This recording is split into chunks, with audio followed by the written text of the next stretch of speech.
But the thing is, I'm obsessed with my business as well. It's my passion. And the thing is, if I'm not training, I'm working. And sometimes I work sometimes I'll ride 5 or 6 hours on a Friday, but that means I'm working until 11 p.m. on a Friday and working on the weekends. So I think that really makes a difference where some people are resting and they check off, and that's the big component and today I don't really need that. For me, if I can be competitive enough and keep growing my business.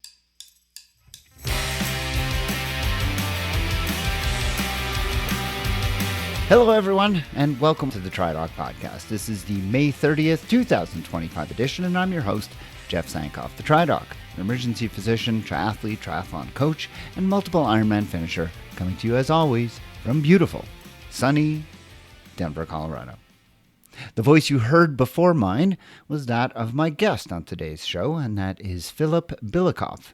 Filip is originally from Santiago in Chile, where he grew up. He then moved to the bright lights of London before now settling in Oceanside, California, where he is the founder and CEO of Mauna Endurance Apparel and of MNA Coaching.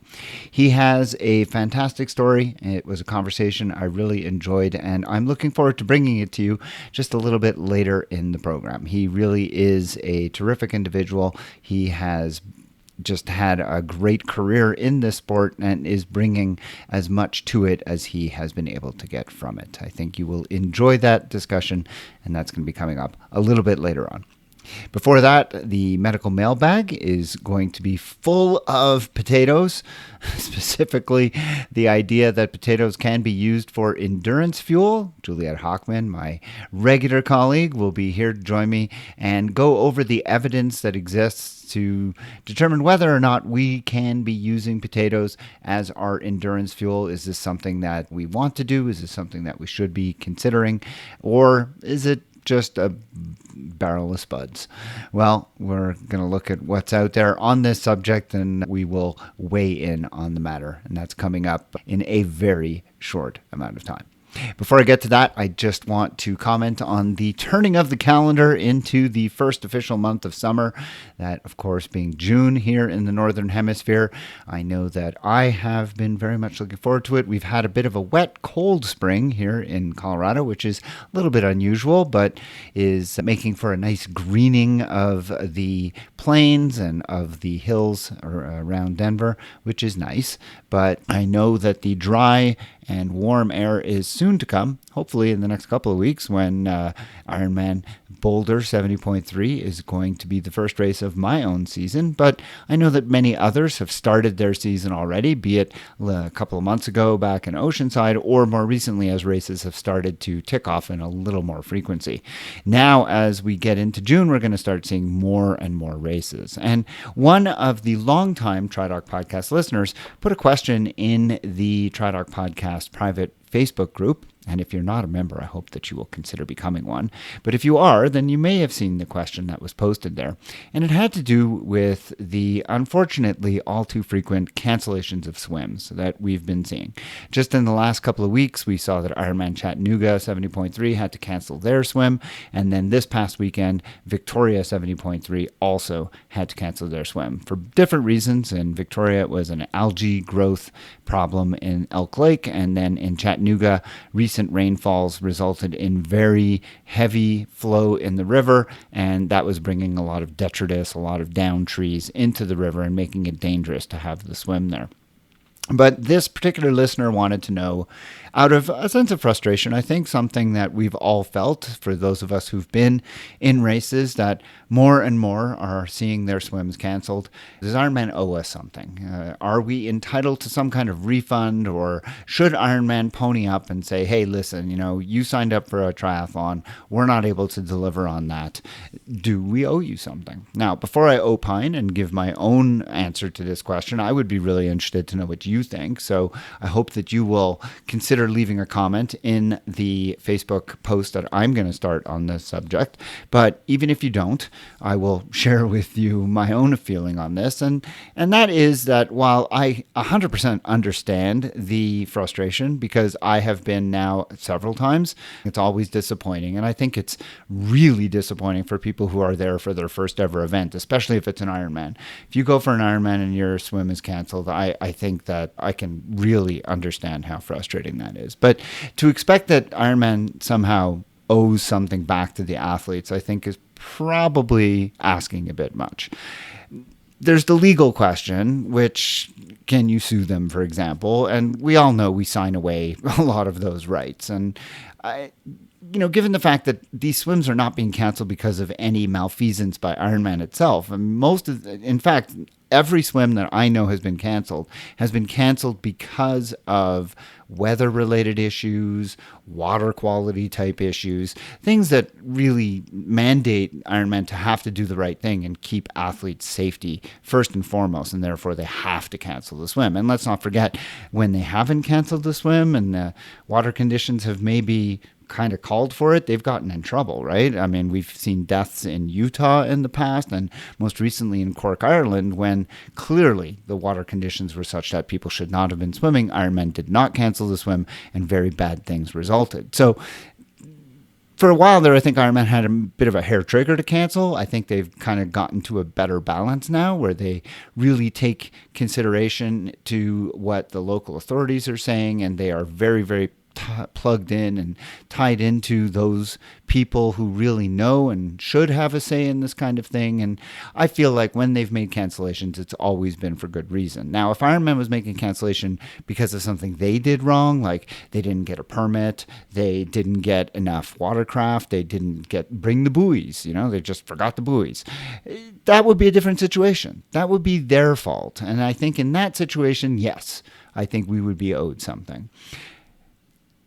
The kind of moral, or not really ethical, but I mean, just the feels about the whole thing is, yeah, sure. I think we'd all like Ironman to do something for us when this happens. But I mean, realistically, I don't think they have any obligation to. And I can't see that anything is going to happen. Now, when an entire race gets canceled, as was the case in Mont Tremblant a couple of years ago, I was at the start line. The race was canceled minutes before it was supposed to start.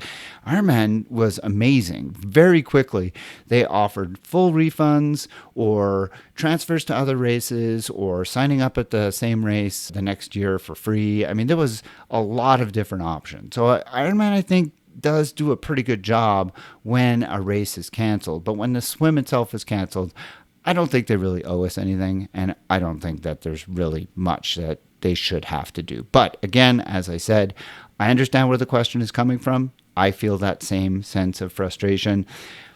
And unfortunately, I don't think it's going to be the last. I think we're going to see a lot of swims canceled because as climate change continues to really take root, we're going to see water temperatures rising, water quality poor, rains, torrential rains like we had around Chattanooga, leading to river issues. So unfortunately, this is probably going to become more frequent and not less. And yeah, I think we're all going to have to just learn to deal with it. Well, what do you think? Again, I would love to hear your thoughts, love to see your comments. Head over to Facebook, look for the TriDoc podcast, answer the 3 easy questions. If you're not already a member, I will gain you admittance, and I would love to see your comments there, and let's have a conversation about it. But for now, let's talk potatoes as endurance fuel. Medical Mailbag coming right up.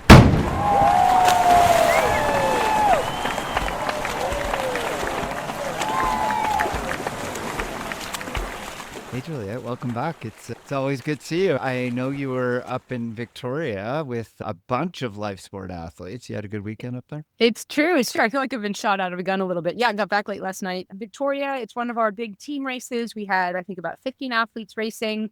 A life sport athlete won the overall women, which is great. Oh, I was wondering about that. I saw the post and she wasn't wearing a life sport kit, so I didn't know. Yeah, no, coached by Brent McMahon, which is great. Oh, that's terrific. Then we had an age group. We had a couple of wins and a couple of seconds and some world qualifications. And most importantly, of course, everybody just had a great day out there. The weather was beautiful. The swim was canceled, so it was a time trial start.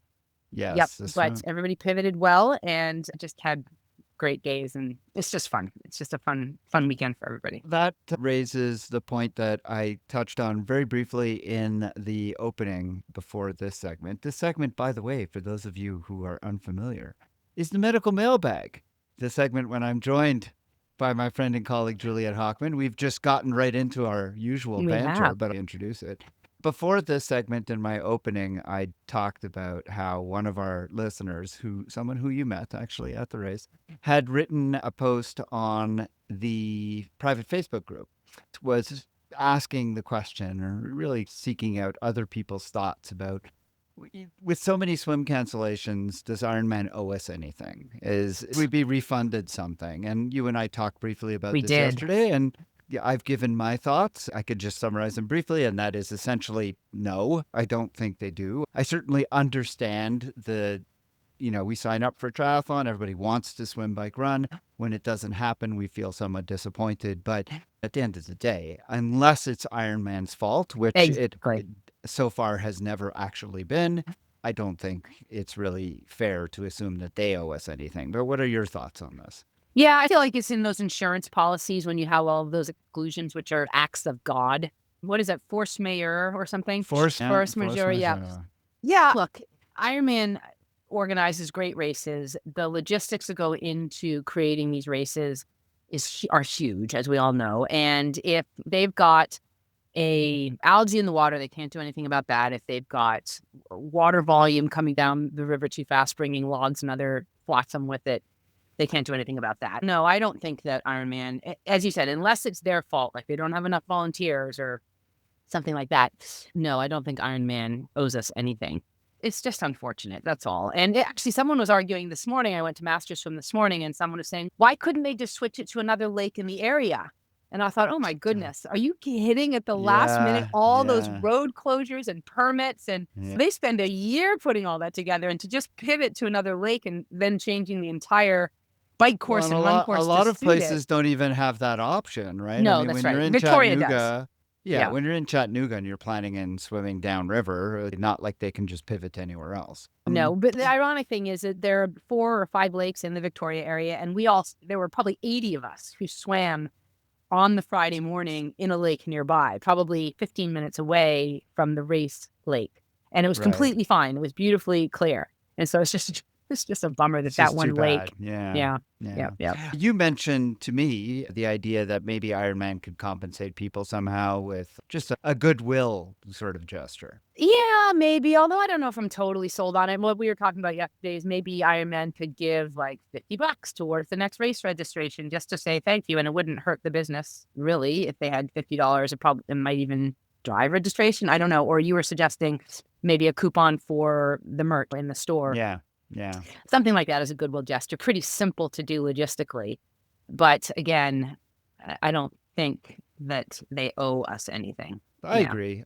But I also, having been affected by this 100% understand the frustrations of, and especially for a lot of people for who it's their first event, they show up and the swim gets canceled.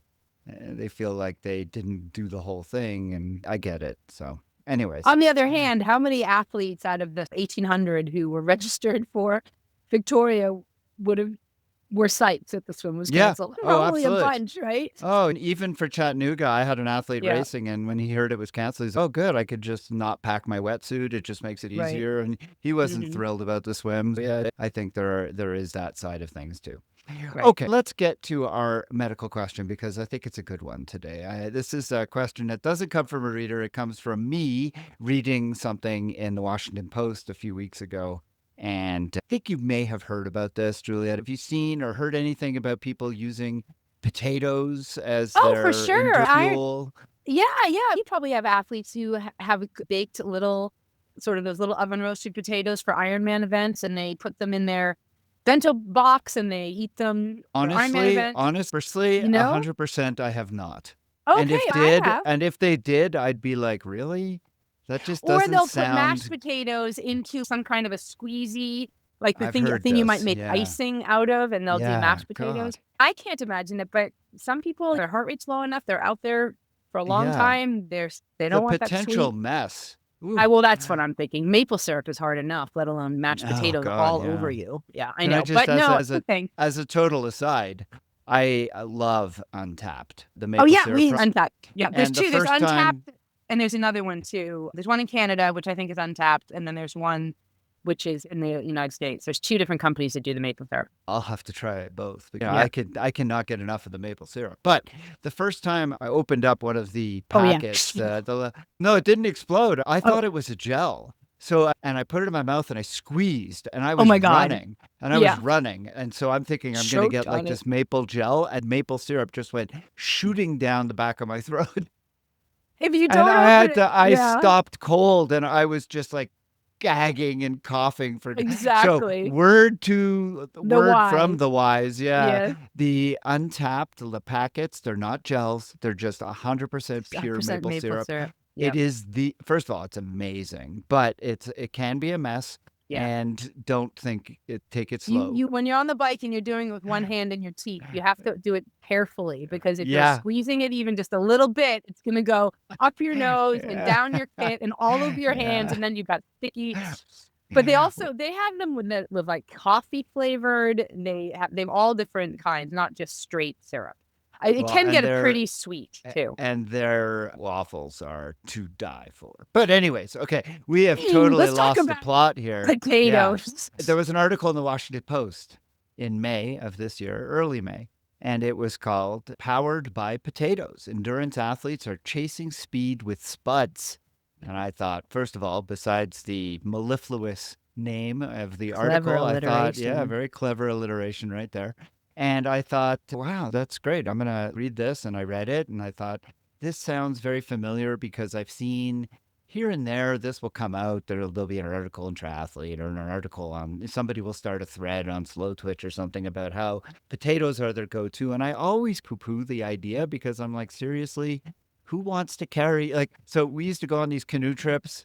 I'm going to go on another tangent here. Here we go. These canoe trips in Algonquin Park in Ontario. It was amazing. A whole bunch of us would go, and we'd have to portage all of our gear from one lake to the other. And I can remember doing this portage, 5-kilometer portage. And our buddy Dan, he was in charge of, he was like what's the guy in the army who puts together all of the your, mess cook or but whatever. there's a name of a specific, someone out there is going to know. Justin, he'll know. He's a military guy. Okay, bring it back. Here we go. Yeah. So we're carrying all these very heavy packs, and one pack in particular is so heavy. And we're like, Dan, what is in this pack? He's, oh, that's the bag of potatoes. And we're like, what's this for? He's, oh, dinner on the last night. We're going to have potatoes. And we're like, no, we're having that for breakfast tomorrow. Yeah, exactly. Yeah. He was very upset, but we were all quartermaster, by the way. That's the name. Quartermaster. Okay. So yes, we ate our potatoes, and therefore we did not have to carry as many pounds of potatoes anymore. But who wants to carry all these potatoes on their bike or in their pockets or in an icing thing or whatever?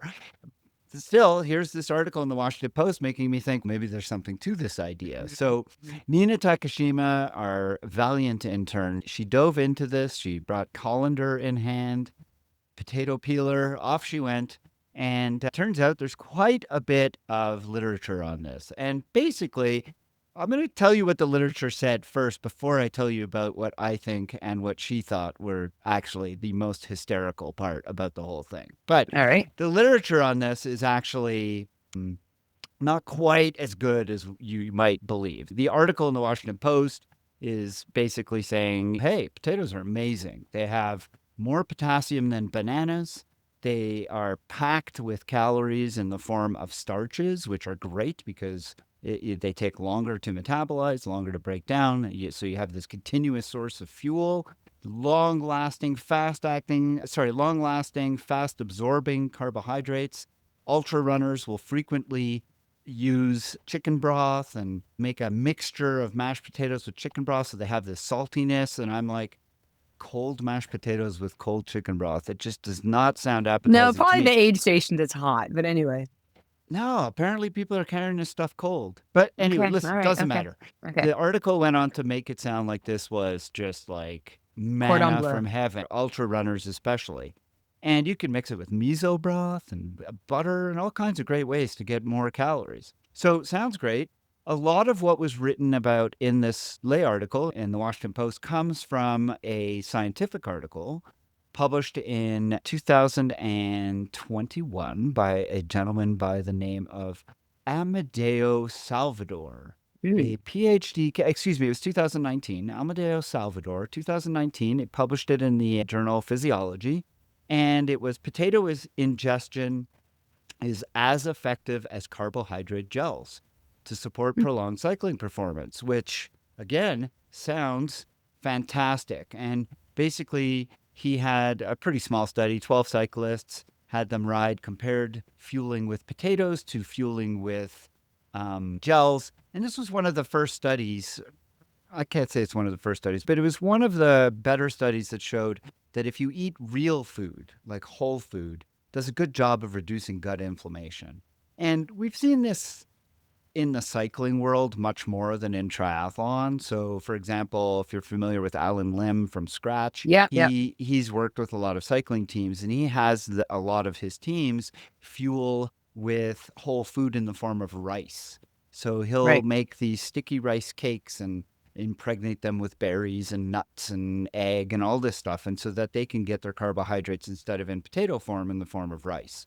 And I've actually tried a few of his rice cakes, and they're pretty good. They're hard to kind of carry around. That's the problem. I have this cookbook, and they look great, but they're hard to carry around. Yeah. They are great. They're hard to carry around. What they're great for is if you've got a car, a team car driving along, then they hand you up the rice cakes, which is what happens in professional cycling, but does not happen in triathlon. Doesn't go well in the bento box. It shakes around, and then you've got really 1,000 grains of rice.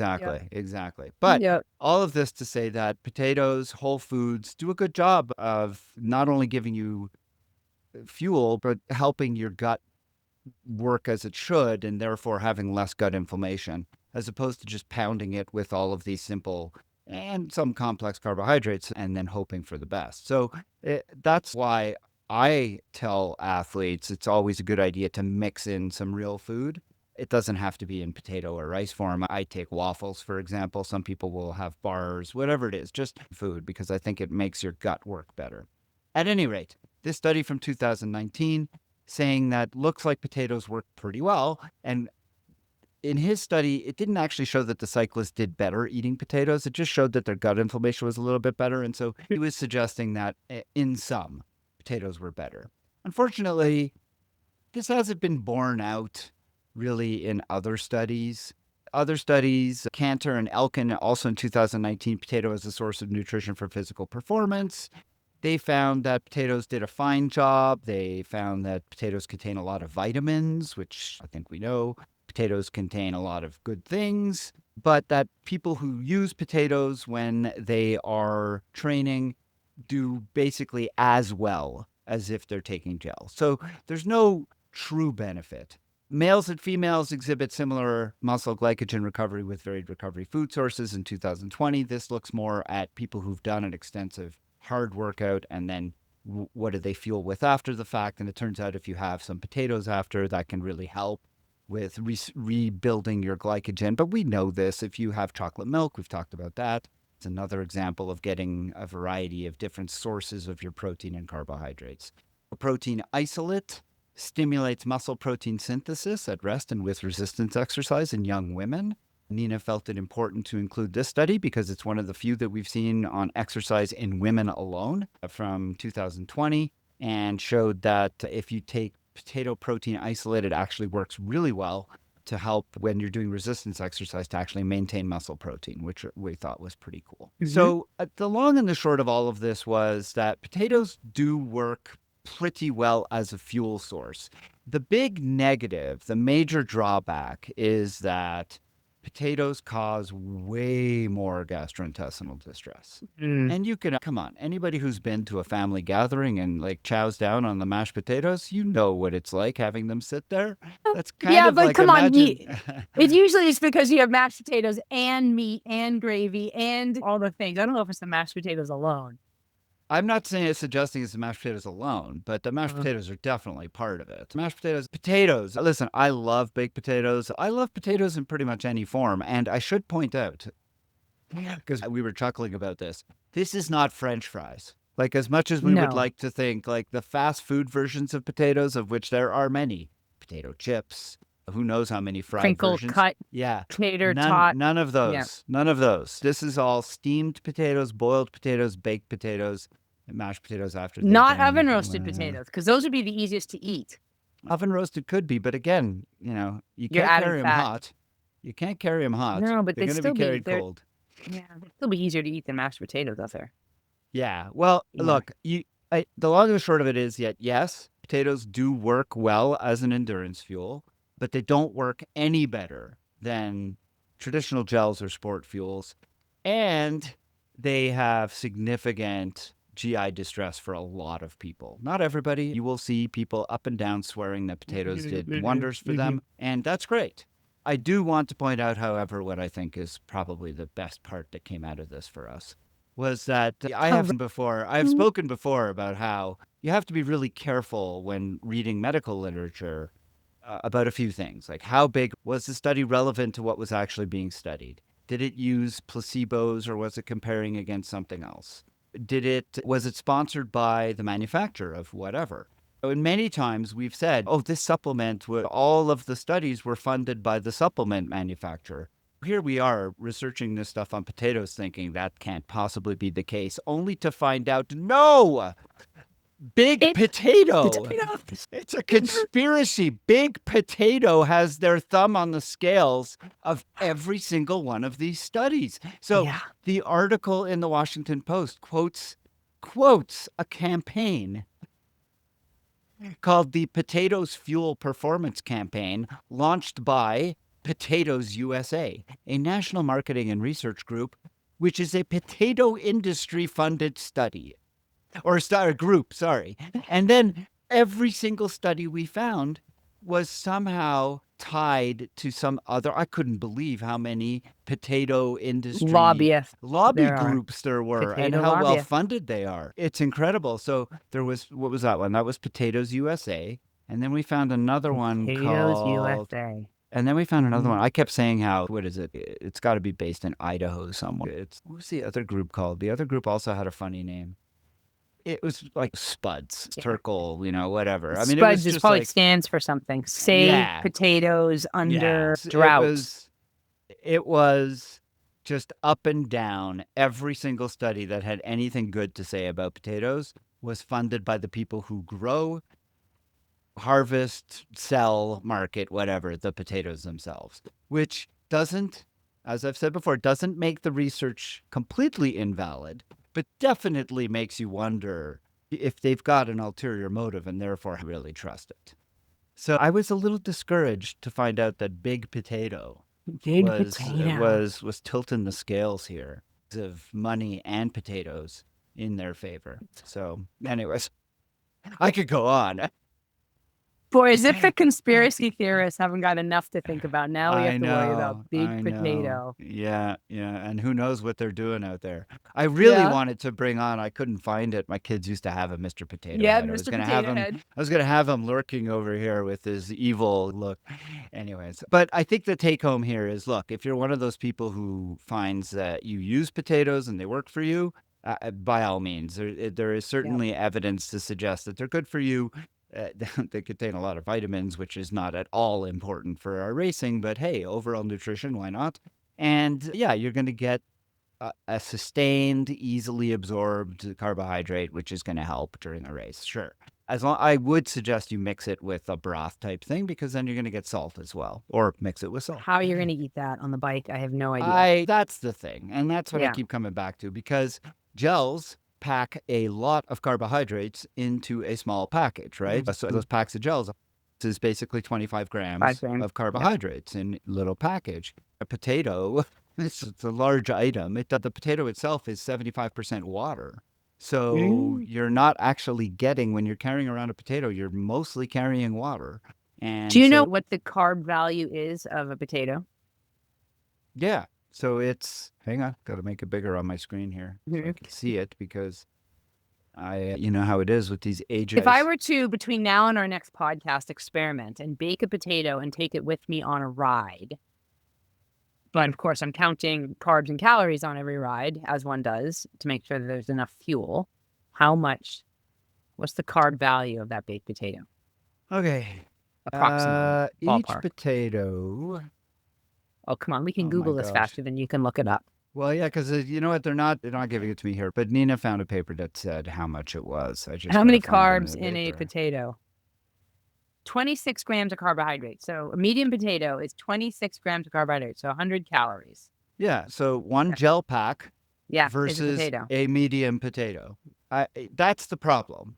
And that really is the rate limiting step here. Like when you consider that you should be taking in, now not everybody can do it, but Yeah. if you could be taking in 60 to 80 grams of carbohydrate an hour on the bike, are you really going to be taking in that many potatoes? However, I That's could hard. see, I don't know about you, but I know that if we were to quantify how many hours we spend racing versus how many hours we spend training, and for sure, for racing, we want the easily digestible, non-GI bothering product. And of course, we have to practice that as well, for sure. But if we're talking about like a midwinter ride and you're months away from racing, so you don't really have to dial in your race nutrition yet. I don't know about you, but I'm taking muffins, cookies, cold pizza, sandwiches. As I'm out there riding for 3 or 4 hours, I'm not taking gels in the middle of the winter when I'm miles away from the race. So my point is that you could take potatoes if you're just as something different from all those darn gels and Well, chews there's and also bars and all the things. There's also the point I made about interspersing real food with your Right. gels. So if you want to have one potato, as opposed to making your whole Oh, no, nutrition for sure. strategy about potatoes, maybe Yeah. have one potato in some form, one potato, two potatoes, or so have one potato. It's endless. You could have one potato as part of or rice, right? Rice is another source of complex carbohydrates and another Even one harder to that, carry. well, Between again, now sticky rice not so bad, but yes. between now and our next podcast, I will take a potato on a ride. I've never done it. And I'll report back on how easy it was to eat, how well it went down at sort of his own 2-3 efforts. And It's a any other TikTok detail. video just waiting to be made Oh my gosh, because, then I'd have to film with one hand and eat with the other. well, And no, I what? mean, it would have to be filmed by somebody else because you could run through like all of the ways it went wrong. Oh, the potato's too hot, and Yeah. then the potato is like too dry, or Blah. there's just so many, the mashed potato everywhere. I mean, there's just so many things that could go wrong, and I just think about some of these people who record these TikTok videos, and Joe Wilson, he'd be great. He should totally do this. I should set him up There to you make one of his reels eating potato in all the different ways and see how it could work and not work. So, Okay. anyways, I think we have sufficed our potato itch for now. I'm sure. We buried the potato. Yeah, I'd be really interested to know I have if no anybody more out there. eyes for this potato conversation. There you go. There you go. We've peeled it right down to its core. It's Hey, totally half-baked conversation. are you one of the people out there who is using potatoes as part of your nutrition strategy? I think we would really like to hear about it. I know that everybody else on the private Facebook group geez, I can't even say it right because it's too many words, but the TriDoc podcast private Facebook group on that platform would love to hear about it. So why don't you go on there and let us know? And if you're not a member of that group, you really should be. So just to answer the 3 easy questions, we will grant you admittance. We would love to see you on there. We would love to hear your questions for a future medical mailbag, and we would love to hear about your race experiences. Were you at Victoria? Do you have something coming up? Just get on there, start the conversation. We'd love to have you on board. If you have a question for us that you would prefer to send in, just send me an email, tri_doc@icloud.com, and maybe you'll hear it answered here on a future segment. Juliet, always a pleasure. Yeah, pleasure. And one thing to go out with. So it was such a delight at Victoria this last weekend. I was there. Jeff was not there. That wasn't the delightful part. The delightful part was that I had a couple of people come up and say, "Oh yeah, I know you. I listen to the TriDoc podcast." And sort of heads up, Jeff and I, but more importantly, Jeff, will be at Oregon as well as Washington this year, as well as Boulder, which is coming up even sooner. Yep. So if you listen to the podcast and you like what we do, please go find Jeff. He's very easy to find. He's an incredibly handsome, very bald man. So go find him. Tell him you like the podcast. Tell him what you like, what you don't like, what we could do better, all the things, because we do like hearing from all of you. Yeah, 100%. I 100% echo that. Thanks for making that comment. All right, guys. It was a great conversation. We look forward to the next segment in a couple of weeks' time. Take care, Juliet. Bye, Jeff.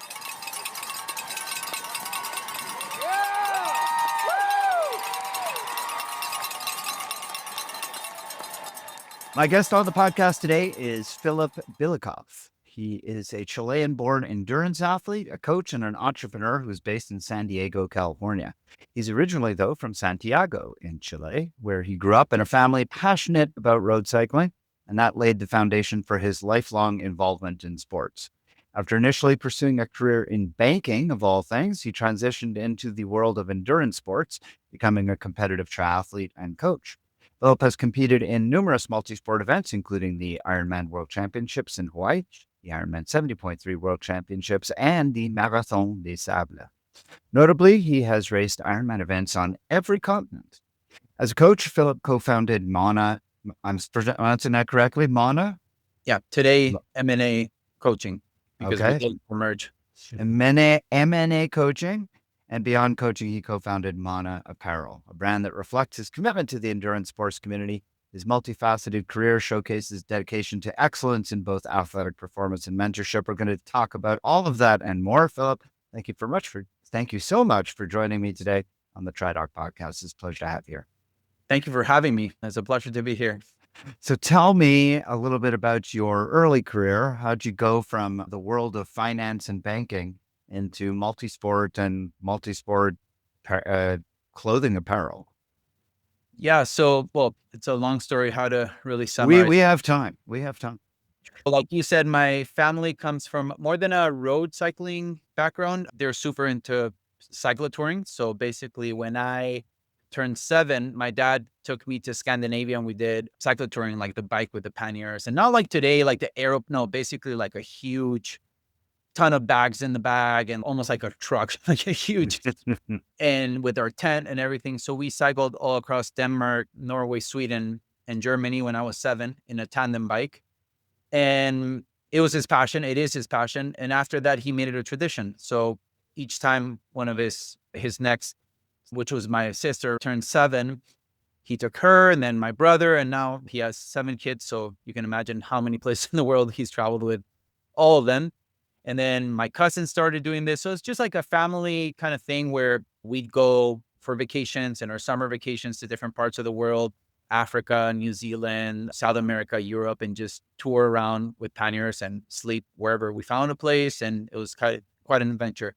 There's a big cycling culture within my family. And then a lot of, my family members started doing road cycling. There's great mountain biking and road cycling in Santiago just because it's the longest country in the world. And the Andes pretty much goes from north to south. So you have a huge mountain range where you can find great road biking, mountain biking, whatnot. I was doing quite a bit of cycling, mostly to prepare for these trips and whatnot. And when I started working, my time was limited, right? I couldn't just go and ride 3, 4, 5 hours a day like I did when I was in school. So I started running and I would run before going to work. I would wake up very early, run, and just go to work and see if I could ride in the afternoon. And I started really enjoying it. And I started really feeling I was pretty decent in it. So I signed up for a half marathon and I think I went 1:27 in my first half marathon without having any idea of what I was doing. I was just running all the time, hard, long, just going for it. Or sure, just throw out the 1:27 half marathon without even trying.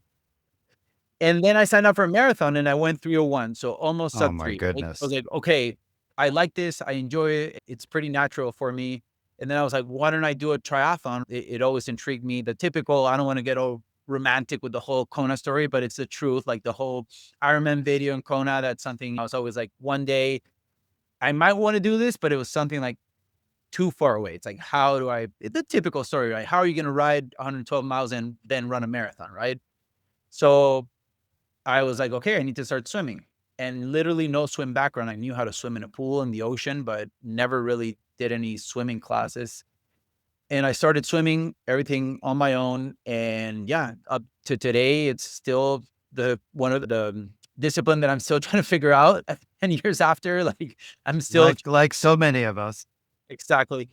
But yeah, that's how I got started. And I signed up for a half marathon in Uruguay, in Punta del Este. That was my first one. And then immediately I got hooked and then signed up for the most important event in Chile, which is a 70.3 in Pucón, which is an event with a lot of history, a lot of top level pros from Mark Allen to Chris McCormack and even the recent days, Sam Long or Lionel go there because it's such an iconic and beautiful race. And then I just got obsessed with it, right? So started really doing a lot of halves in the Latin American region.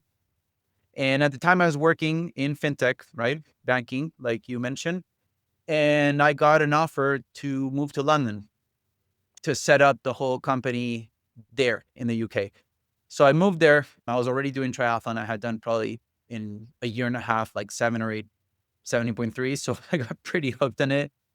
And I got there and I qualified for my first 70.3 world championship, right? So I thought I was the king of the world. I qualified to the world championship, blah, blah, blah. And I was coaching myself. I didn't have an idea what I was doing, but I enjoyed it. I had my Excel sheet back in the day, like no training peaks, doing my own thing. And that's when I decided, let's do a full, right? Let's try it out. So I did Ironman South Africa. That was my first full this was 2017, I think it was. So maybe 8 years ago. And I did pretty well. I almost went sub 10 with a flat. So again, I was pretty stoked. And again, this just confirmed that I was doing things the right way, but in reality, I wasn't. I had no idea what I was doing. So I kept on training with the way that I was doing things, was just volume intensity all the time. No set intervals, no recovery sessions, nothing aside from that. And naturally, I got injured. So I went to the World Championship in Chattanooga that year, 2017. And then I had signed up for Malaysia. And I went into the race injured. And that was my first, and hopefully, knock on wood, last DNF. And I learned my lesson pretty well after that race. And I said, this sucks. Like, I don't want to deal with this anymore. So I got a coach. And that coach happened to be Reese Barkley, Lucy's partner and former coach at the time. So that was really a game changer for me, like going from not knowing what I was doing to training, sometimes even with them in person, with, at the time, the second best triathlete in the world. Now, probably the best we could say in long distance, of course. So that was really a big change for me. And the more and more I got into triathlon, the more and more I was super decided that I didn't want to continue doing what I was doing. It never really filled me like working in finance. It's just like I ended up being there for just reasons in life. Yeah, one day I wasn't happy at all with what I was doing. And one day I met with Eric Ming from Zwift in London. And I was trying to get a job, like basically I was trying to get him to hire me. And I told him, like, yeah, I'm not happy doing this. Like, I want to transition to like endurance sports. And he said, look, if I have one piece of advice, do it now. Like, I would think I was 29 at that time. And he was like, I used to work in, I can't remember, it's Morgan Stanley or big multinational bank. And he was like, I did it and it was super late. And my piece of advice is like, you're going to do it now. You're young, you have time. So I took that advice and I literally just quit working in the finance industry. I have an American nationality as well, Chilean and American. So I decided to move to the US, no job, no plans, nothing, literally scouting for places with nice weather because I was sick of the London weather. And I said, okay, Los Angeles, south, because it's nice, sunny, and that's what I want. So I picked Oceanside, probably because of the 70.3. No, it really is because it was one of the most affordable beach towns at the time. And I knew there was a 70.3 there. So there had to be decent training. And I moved here and started the coaching business. So that's how I got started. And, of course, I had been already coaching a few people just for fun because I liked it. I really started getting involved in this while I was training with Reese. It was something that I was really intrigued because it was a game changer for me, just going from not knowing to what I was doing to actually understanding the science behind training and doing things properly. So it's interesting. A few of the things that you commented on, clearly for somebody who didn't know what you were doing, you were going very fast all the same. And I'm saying didn't know what you were doing with air quotes, because let's face it, not many people who don't know what they're doing can go sub 10 in an Ironman. And despite not knowing what you were doing, you obviously had a lot of just great talent and a lot of genetics that were allowing you to go as fast as you were. But you ran into that wall that a lot of people will if they're not training smart. So not that surprising. Since you've gotten smarter about it, what kind of times and what kind of results have you had? Well, to be honest, I've never gone sub 9 in an Ironman. I think it's something I definitely can do. It's just my goal on a year-to-year basis is I like to have small goals. Like right now, I want to go sub 80 minutes in a 70.3 run. So I have small goals to keep it engaging. But for me, in reality, if I qualify to 70.3 Worlds and Kona or Ironman Worlds these days, because it changes from St. George to Nice and back to Kona, that's already a win for me. That's what I'm looking for. I want to try and be as competitive as I can, and try to podium on most races and be up there. But in reality, I work a lot, and yeah, that's my passion. It's hard, right? It's hard to have a normal life and put in the requisite amount of training to be able to do all of I that. train a lot. Don't mistake me on that one. But the thing is, I'm obsessed with my business as well. It's my passion. And the thing is, if I'm if I'm not training, I'm working. And sometimes I work until sometimes I'll ride 5 or 6 hours on a Friday, but that means I'm working until 11 p.m. on a Friday and working on the weekends. So I think that really makes a difference where some people are resting and they check off, and that Yeah. the big component where. And today, I don't really need that. For me, if I can be competitive enough and keep growing my business, that's where I'm going to. That's Yeah. where If you're finding enjoyment out of the results you're getting and finding enjoyment from the other part of your life, then it's a win-win. So I'm. how much of your business is the coaching and how much of it is the apparel?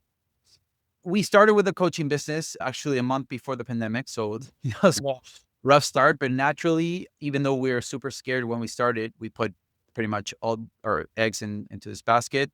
Is a lot of people, and especially because we are a global coaching business, many places that had a real lockdown, couldn't leave their apartments for 6 months unless they needed to walk their dog to go for a pee.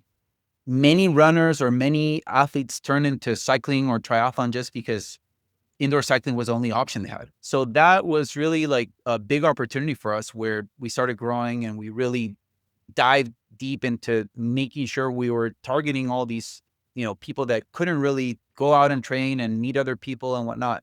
Yeah, our coaching business, like today, flows pretty much on its own. We have a group of 14 coaches in different parts of the world, athletes from literally every corner of the world, from Australia to Middle East to Latin America to Europe, and obviously super concentrated here in the US.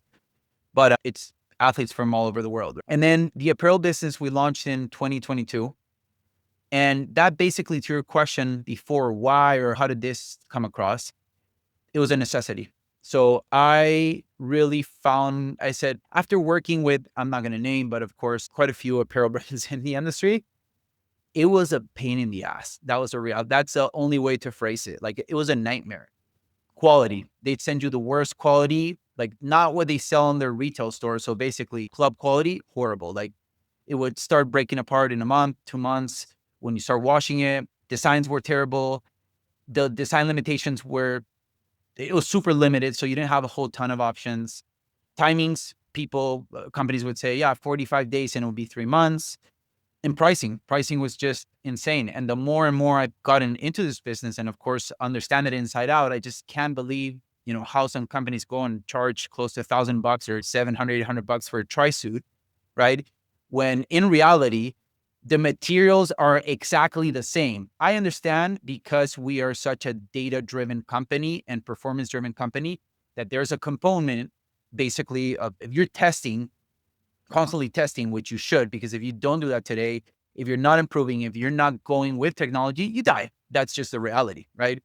And if you don't invest in that, you're not going to grow or go with the flow of how things are going. Now, obviously that has a price to be integrated, but I just think it's irrational to charge that amount for a tri-suit, right? When the fabrics are essentially the same. So that's we have 4 key pillars, which are great designs, great quality, fast turnaround times, and fair pricing. So that one's really important for us, right? If you check all of our pricing, we are probably below most brands, and the quality, it's been tested in velodromes, wind tunnels, field testing with sensors, and we're testing faster than most brands anyways. So that's how the business came about. I just couldn't believe how there, there wasn't a lot of seriousness and professionalism in the people running these brands. And I think I come across this so much in the triathlon industry all the time.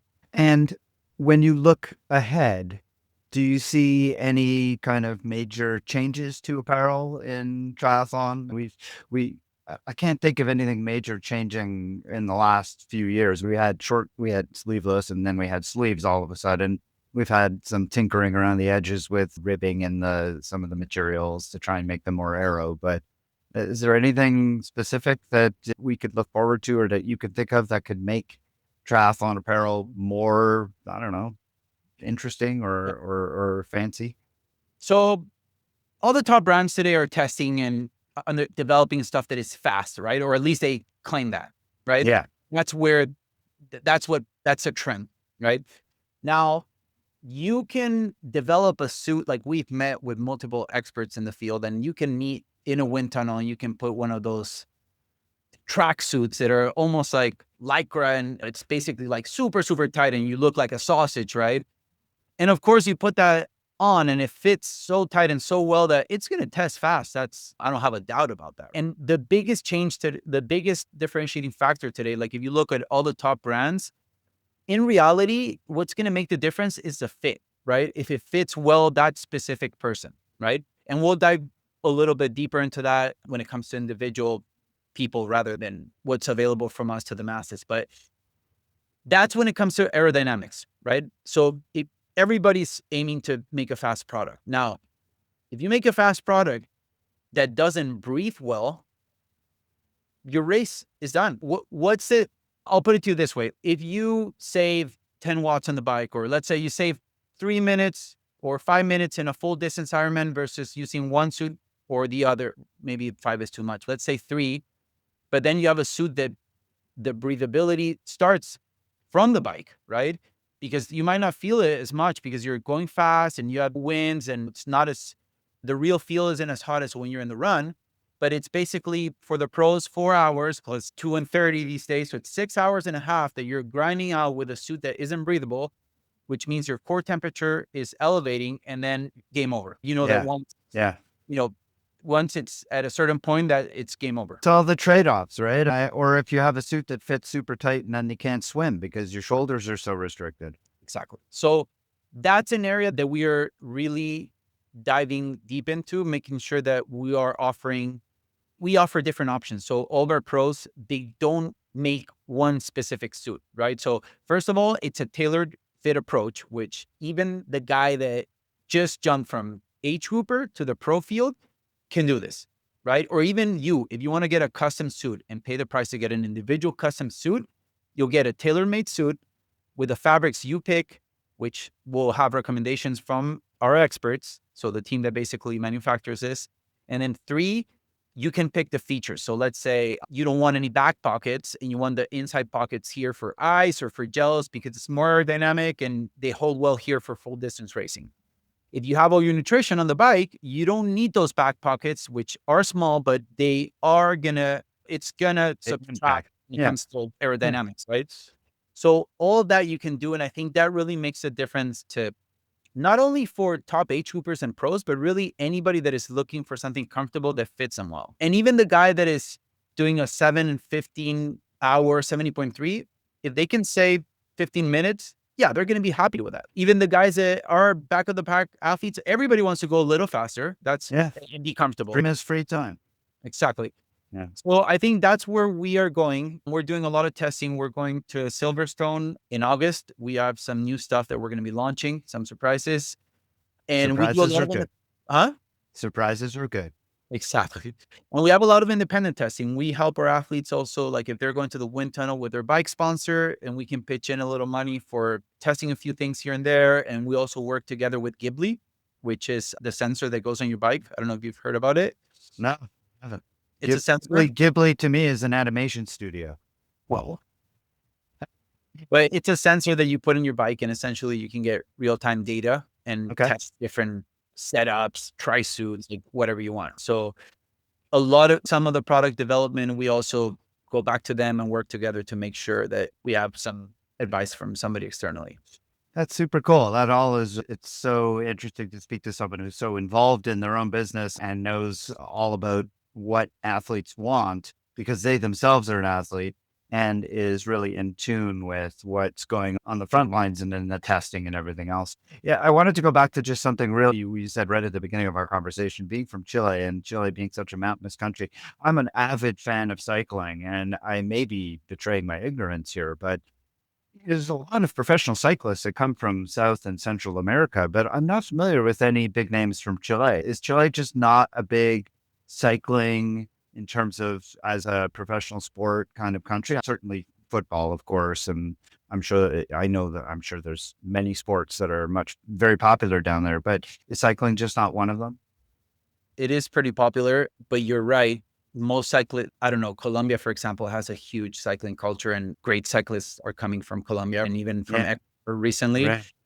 It might have to do a little bit also, I don't know.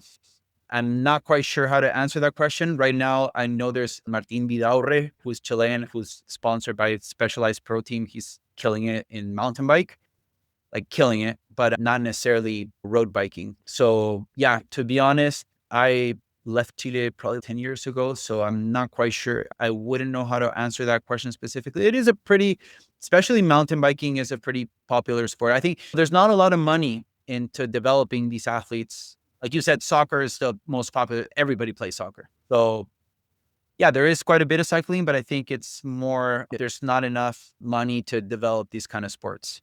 And the triathlon in Pucón has been quite successful. It's been going on now for quite some time. And as you mentioned, it has remained a fixture on the circuit. So clearly Often, of course, there's been some pretty big names. Like you have Bustos that placed second in Kona against Mark Allen. And then recently, Barbara Rivero's going to the Olympics, I think 3 or 4 times.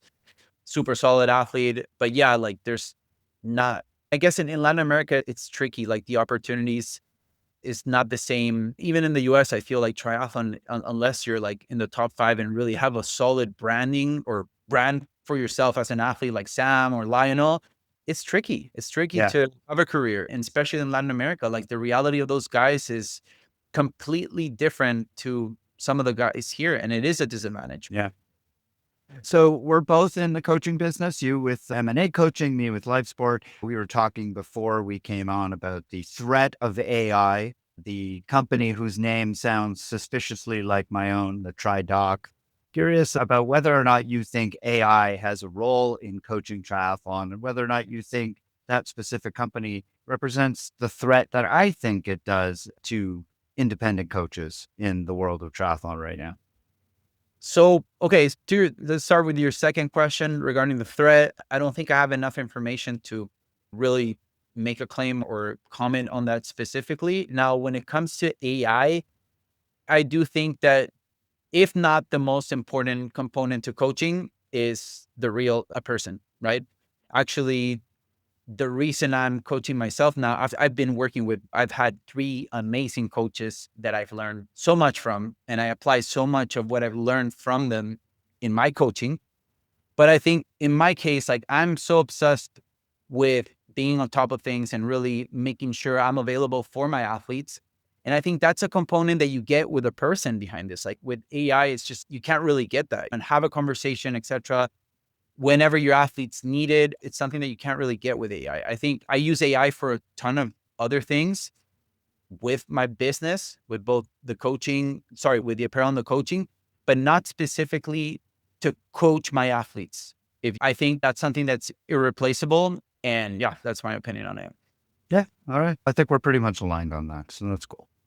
What does the future hold? You mentioned some surprises. I won't ask you to divulge any of those. But what does the future hold for Philip personally? What do you have coming up for you this year? So I'm 70.3 main in a few months. I just raced Taiwan about a month ago. Ironman Taiwan, and then 70.3 main in a few months. And then I have both world championships. So Nice and Marbella in Spain, 70.3 world championship. Nice. Well, that'll be a nice European fall. That's Yeah. a couple of nice locations. Nice is October? Is that right? Nice is in No, October? September. And I thought about it. I did that 2 years ago when Finland and Nice were 2 weeks apart. I spent 2 months in Europe. But I have a lot of traveling. Like we have a super aggressive expo schedule this year. We have I just can't afford to leave to Europe for 2 months and not check off, but I need to be present here in a ton of things to the business. I will hopefully have a chance to or an opportunity to meet you. Will you be here in Boulder for the camp that you guys are Yeah, doing? 100%. Yeah, Well, that's another thing. We'll be in the camp there.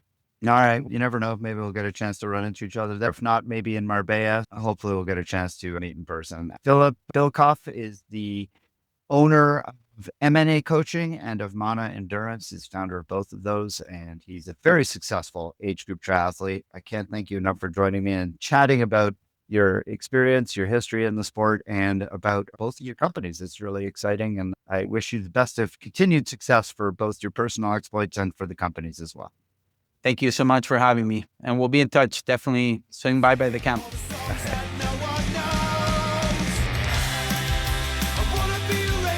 My name is Stephanie Van Bever, and I am a proud Patreon supporter of the TriDoc podcast. The TriDoc podcast is produced and edited by Jeff Sankoff, along with his amazing interns, Cosette Rhodes and Nina Takashima. You can find the show notes for everything discussed on the show today, as well as archives of previous episodes at www.tridocpodcast.com. Do you have questions about any of the issues discussed on this episode? Or do you have a question for consideration to be answered on a future episode? Send Jeff an email at try_doc@icloud.com. If you're interested in coaching services, you really should please visit tridoccoaching.com or lifesportcoaching.com, where you can find a lot of information about Jeff and the services that he provides.